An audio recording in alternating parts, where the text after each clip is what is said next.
A couple of years ago, I decided to go Christmas shopping one evening after work. The holidays were approaching fast, and I was determined to cross off everything on my list.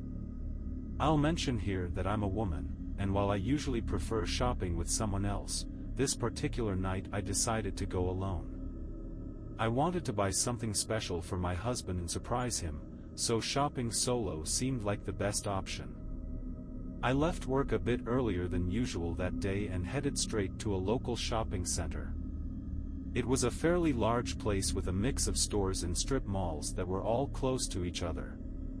I parked my car in the middle of the lot and walked into the first store, where I spent some time browsing. The evening air was crisp, the lot buzzing with holiday shoppers, and the stores were alive with festive music.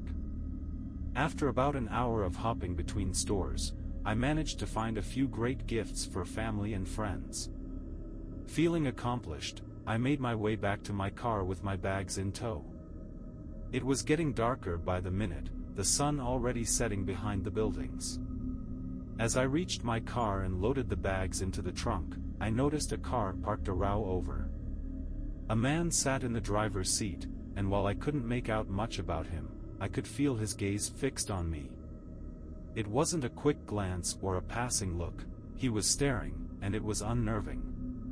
I told myself I was just being paranoid, maybe he was waiting for someone, or maybe I'd misread his expression.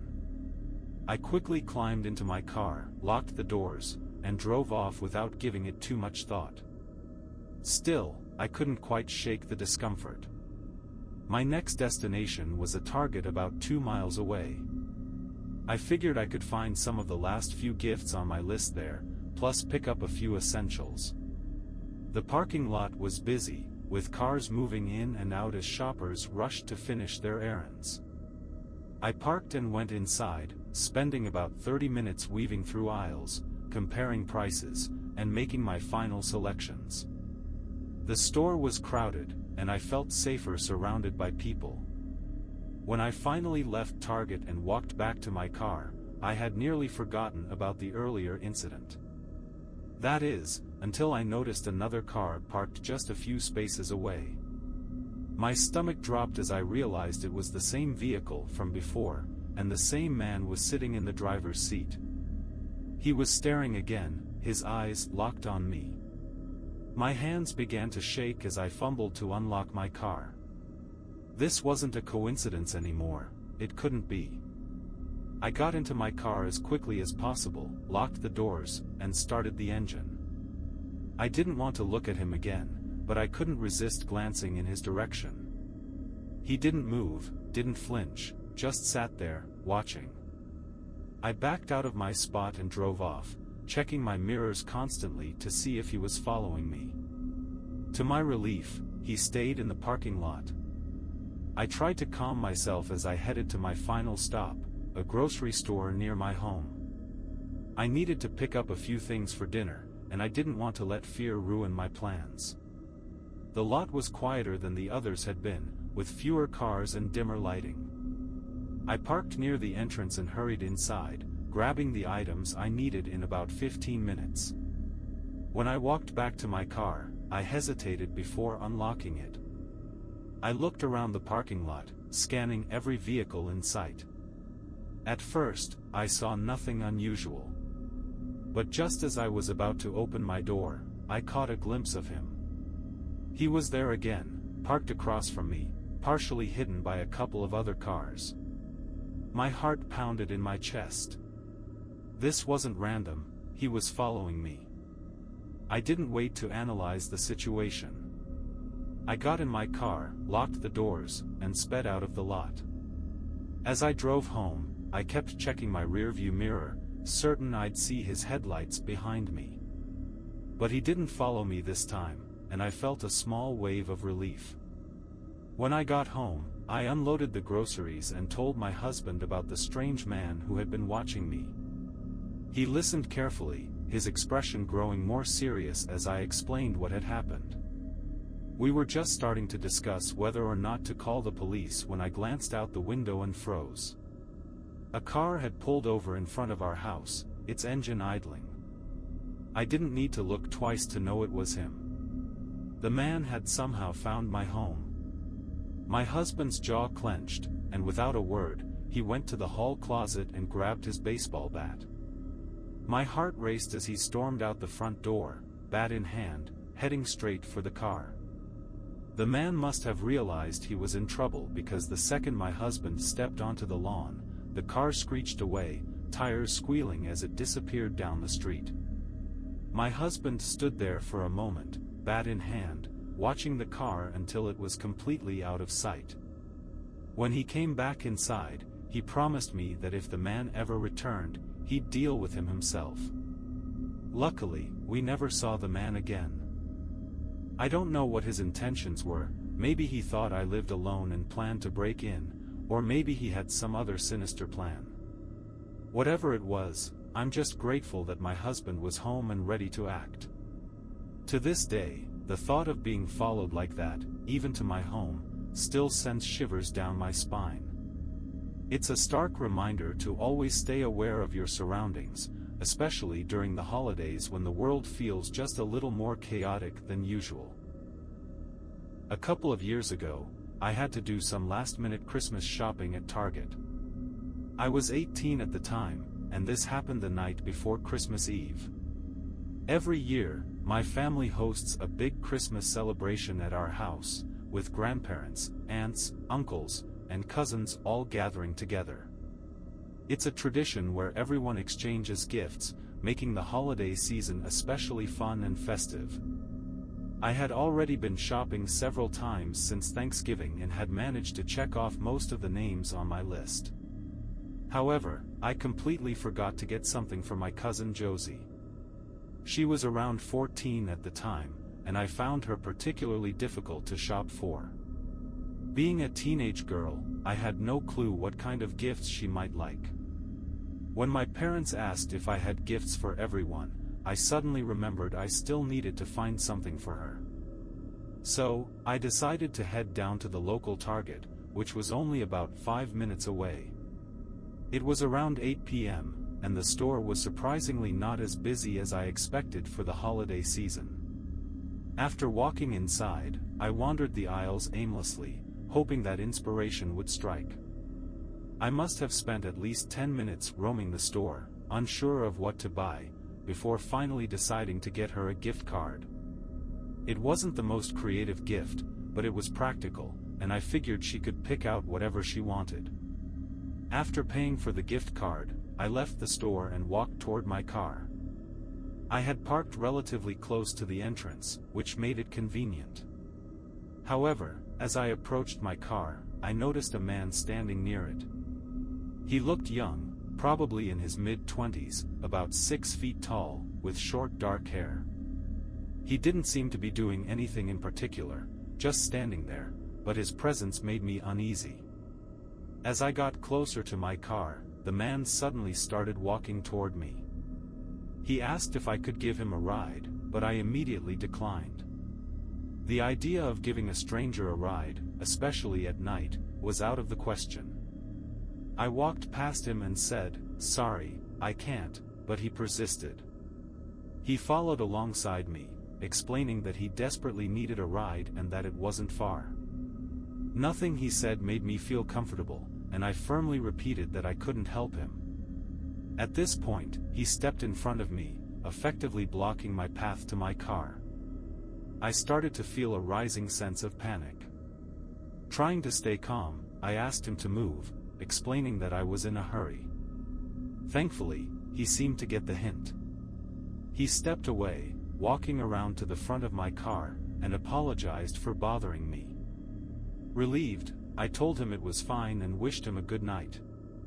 I pressed the button to unlock my car and reached for the driver's door.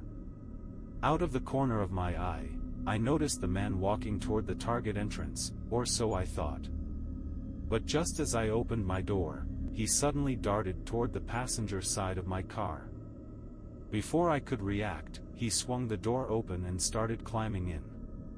I froze for a split second, my mind racing. Then, purely on instinct, I backed away from my car and slammed the driver's door shut before he could fully get inside. The man quickly exited the car and started walking toward me again. My heart was pounding, and I knew I had to get away. Without thinking, I turned and ran. I sprinted through the Target parking lot as fast as I could, with the man chasing after me. Unfortunately, I was running away from the store rather than toward it, which put me farther from help. I kept running until I reached a nearby bank parking lot that bordered the Target property. The bank was closed, but I didn't stop. I crossed a quiet street and made it to a strip mall located across from the Target. There was a restaurant that was still open, and I bolted inside, hoping I had lost him. Thankfully, the man didn't follow me into the restaurant. I stayed there, catching my breath, and immediately called the police.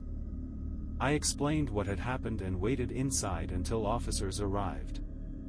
When the police came, they escorted me back to my car. The passenger door was still wide open, just as the man had left it. However, the man himself was nowhere to be found. The police searched the area, but he seemed to have vanished. I was shaken but relieved to be safe. The officers told me I could head home, and I did so cautiously. That experience left a lasting impression on me. What was supposed to be a quick Christmas shopping trip turned into one of the most terrifying nights of my life. To this day, I still think about how that night could have ended differently. It taught me to be more aware of my surroundings and always trust my instincts. While I hope to never experience anything like that again, it certainly made for a Christmas memory I'll never forget. When I was 16 and had just gotten my driver's license, I was still riding the wave of excitement that came with a newfound sense of freedom. It was December, just a week before Christmas, and my 18-year-old sister invited me to go Christmas shopping. She was a senior in high school and always came up with fun ideas for us to spend time together. I had recently started my first job and had saved up some money, but since I didn't have my own car yet, I was more than happy to tag along with her. She promised we'd make a day of it, shopping for our parents, our other sister, who was away at college, and maybe even grabbing some snacks or hot cocoa to keep the holiday spirit alive. I couldn't resist the idea of a festive outing, so I eagerly agreed. Our first stop was the local mall, which was buzzing with shoppers. We navigated through the crowds, checking out stores, and even found a thoughtful gift for our mom. For our other sister, who was in college, we found a cozy sweater that we were sure she'd love. But when it came to finding something for our dad, we were stumped. That's when my sister suggested heading to Best Buy. Best Buy wasn't part of the mall, it was a standalone store a short drive away. We arrived, parked, and headed inside. The store wasn't as crowded as the mall, and I instantly got distracted by the gaming aisle. I've always loved technology and video games, so Best Buy felt like a playground to me. My sister, meanwhile, went to browse elsewhere, presumably looking for something tech-related for our dad.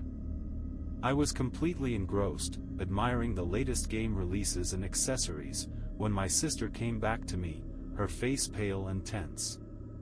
She leaned in close and whispered, "There's a guy following me." That snapped me out of my daze. I glanced around, and sure enough, a man stood about 3 aisles away, pretending to look at some merchandise. He was middle-aged, wearing a dark jacket, and had an unsettling demeanor. My sister explained that he had spoken to her earlier, asking odd questions, and when she walked away, he started trailing her from a distance. "Let's leave," she said, clearly uneasy. We made our way to the store's exit, trying not to make it obvious that we were aware of the man. To our discomfort, he followed. At first, I thought maybe it was a coincidence, but as we walked out onto the sidewalk in front of the store, he exited as well, staying several steps behind us. Instead of heading straight to the car, my sister decided to walk toward the neighboring stores in the strip mall. She later told me she was worried that if we went directly to the car, the man might follow us home or attempt something worse. We entered a clothing store next to the Best Buy, hoping to lose him in the process. But he followed us inside. It was clear now that this wasn't just an odd coincidence, the man had sinister intentions. Inside the store, my sister quickly came up with a plan. She handed me her car keys and whispered, "Take the Jeep and pull it up to the front of the store. I'll stay here and try to keep him distracted. Once you're parked, I'll come out, and we'll leave." I nodded, my heart pounding in my chest. I walked off in a different direction from my sister, trying to act casual. The man, to my relief, continued following her and didn't pay any attention to me. Once I was out of the store, I hurried to the Best Buy parking lot, found her Jeep, and jumped inside. My hands were shaking as I started the engine and drove back to the clothing store. I parked right by the curb, as close to the entrance as I could, and waited. It felt like forever, but it was probably only 2 or 3 minutes before I saw my sister emerge from the store. She was walking fast, glancing over her shoulder. As soon as she saw me, she broke into a run. She yanked the passenger door open, jumped inside, and shouted, "Go!" I didn't need to be told twice. I stepped on the gas and sped out of the parking lot. As we drove away, I glanced in the rearview mirror and saw the man standing at the store's entrance, watching us. He didn't make any move to follow, his car was likely still parked at Best Buy, but the sight of him lingering there sent chills down my spine. On the way home, my sister recounted everything that had happened. She said the man had followed her throughout the clothing store, staying a few aisles away and pretending to shop. When she walked toward the entrance, he had done the same, which was when she decided to leave and meet me outside. We were both shaken but relieved that we'd managed to get away safely. That night, we told our parents what had happened, and they were understandably concerned. My dad even offered to call the police, but since nothing physical had occurred and the man hadn't followed us beyond the parking lot, we decided to let it go. Looking back, I'm incredibly grateful for my sister's quick thinking and that we acted calmly under pressure.